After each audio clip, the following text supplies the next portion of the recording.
So I decided to sit down and talk a little bit about Jaden's food allergies, OIT, and what it kind of all means to us. I have a feeling he's probably going to interrupt just because he is such an energetic little kid and he just really loves to see everything that I'm doing and talk with people that I'm talking to. So don't mind if he comes in and interrupts. It's okay. We'll deal. But I kind of wanted to sit down and talk about our experiences with food allergies. So it all started when Jaden was 9 months old, and he had some juice, which, not a huge deal for most kids. A little bit of grape juice, not a big deal. It's something that most kids have at some time in their life. And I was really hesitant to give him the juice in the first place because it wasn't something I really wanted to introduce at 9 months. But since he was breastfed, he wouldn't drink anything else besides water when I wasn't home. And so I figured just a little bit of extra calories when I'm gone is fine.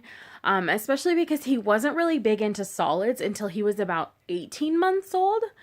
So anything that kind of gave him a few extra calories and a boost while I was gone, I was like, okay, well, we'll just try it. Well, that plan didn't go very well. And originally I thought that I may have washed a hollow spoon with the same rag as I had used to clean peanut butter. And that may still be the case, but I've recently found out that the brand that we use is manufactured with peanuts. So it could be that it was the spoon, or it could have been the actual juice that caused the issue. As of right now, it's neither here nor there. It happened. It is what it is. So he just started out with just some hives on his face and his body and his legs. They weren't really, even though they were all over his body, they weren't super bad hives, because there's different degrees of hives, but, they definitely, were there, which is an issue. It's an allergic reaction. So we went to the emergency room. They said that it's really super rare for kids to actually be allergic to juice or anything that's in it. So they wanted us to go see an allergist, since that was the only thing he had consumed within that time frame, within the couple of hours before he got his reaction and, afterwards. So we went to the allergist and they tested him for allergies. And he tested positive for peanuts and milk. And at that time, Jaden had never had a reaction to any milk products. We had given him cheese, he'd had yogurt, and he'd never had an issue. So the doctor recommended that we continue to give him those kinds of things and to wait until his first birthday and until we had an EpiPen to try actual milk. Though we were really hesitant to do it because he was so small, it was so scary, it was so unknown. But in the end, thankfully, he does not have a milk allergy. I think that he still tests positive for it, but he's never reacted to it. And that's the biggest thing with food allergies that a lot of people don't know, is that you can test positive for something and not actually be allergic to it. And you can also test negative to something, but still be allergic to it. So the biggest test on whether or not you're allergic to something is consumption of it and having a reaction from consuming whatever it is that you're allergic to. So we went to the doctors, and the doctor made it seem like it wasn't really a big deal. He said that Jaden's numbers were really low and that it's not something we really need to worry about. He just made it seem really non-problem-ish. he just said don't eat peanuts. Since I was breastfeeding, he said that I shouldn't eat peanuts, but that it wasn't a huge deal. So, right after Jaden's second birthday, he had his first anaphylactic reaction, and it was terrifying. It was truly one of the scariest things that I've ever seen, especially when it comes to my child.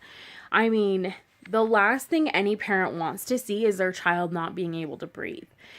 And what happened was, I had started doing a little bit of research and found out that just not being able to breathe is not the only symptom of anaphylaxis, because I had originally thought, it's like the movies. All of a sudden you can't breathe and they give you the EpiPen and everything, like magically, like it's just some instantaneous thing that happens. Well, with experience, I've learned that the movies are very deceptive. That's not always how it goes. I'm sure that there are some people that have reactions like that are in the movies, but for my son, he was an itty bitty 2-year-old and he was throwing a temper tantrum, which, I mean, what 2-year-old doesn't throw temper tantrums?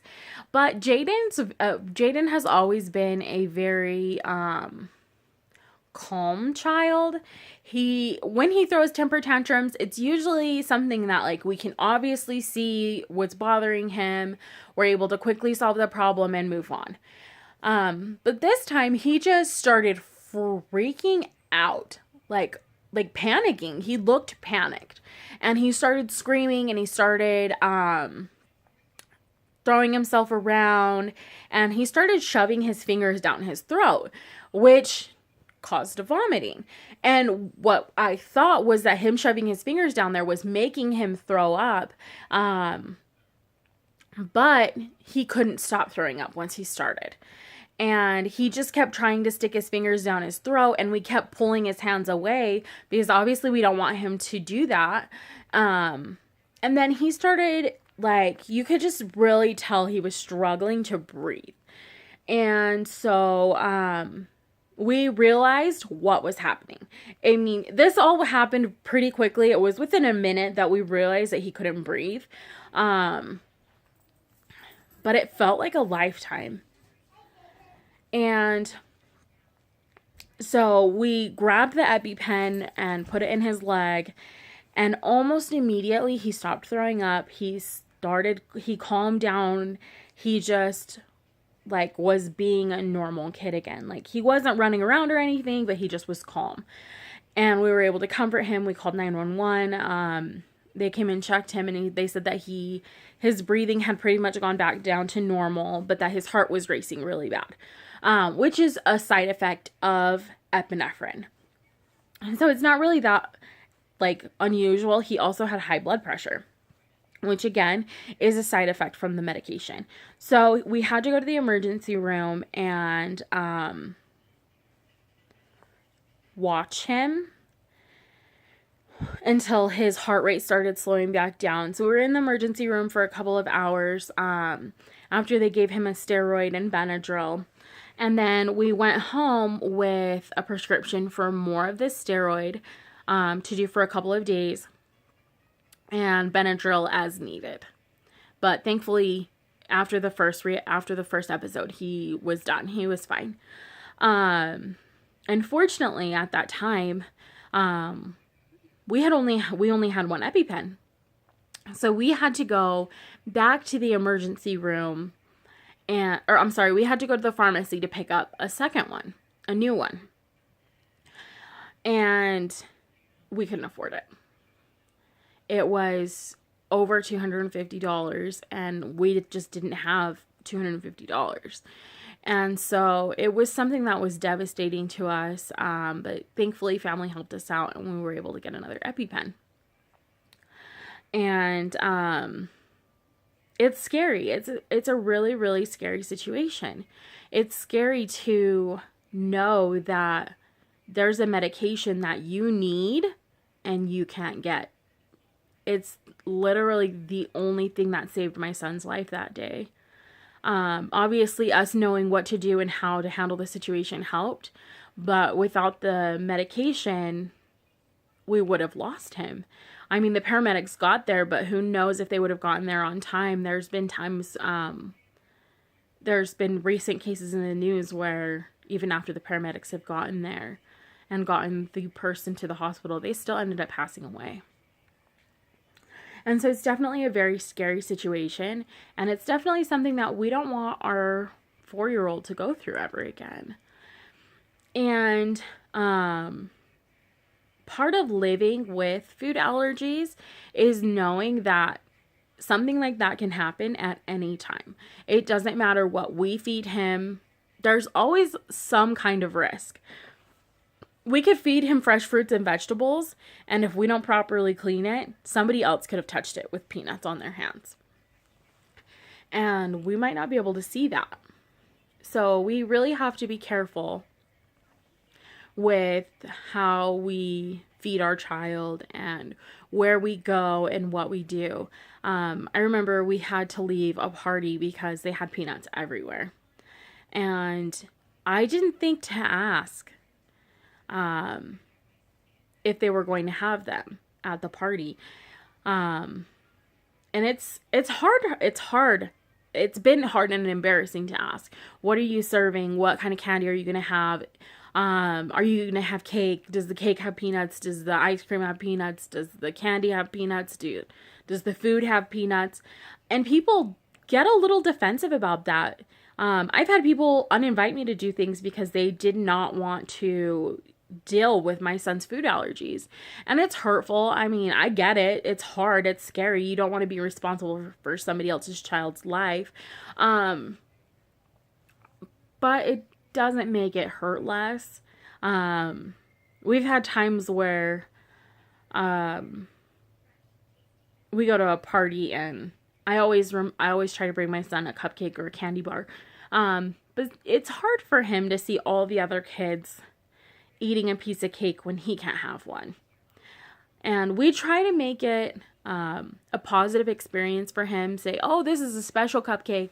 But he's 4. How long is a special cupcake going to last? So that is why we are doing OIT. Because we don't want to lose our child to peanut allergies. Right now is a good time for him to do it because he's so young.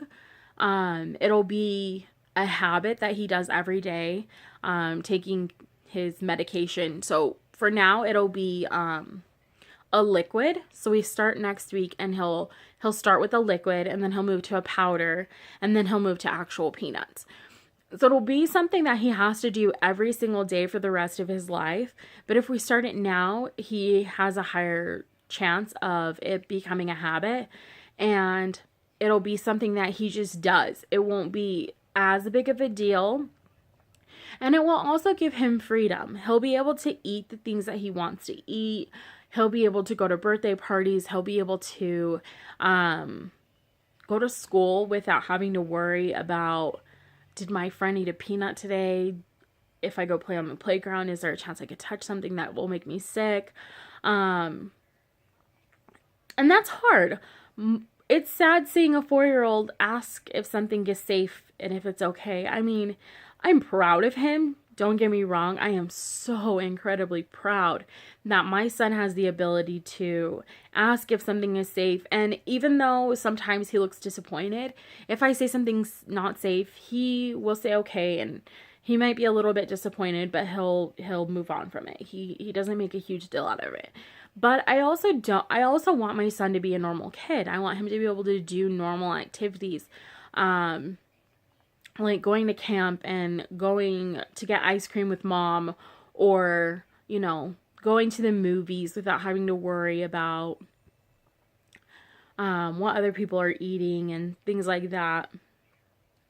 So it's definitely a huge concern, but I know that we're making the right decision with OIT, and it's something that definitely has to be supervised by a doctor. We're going to have, so our first 2 days, day 1 and day 2, he's going to be taking the dose.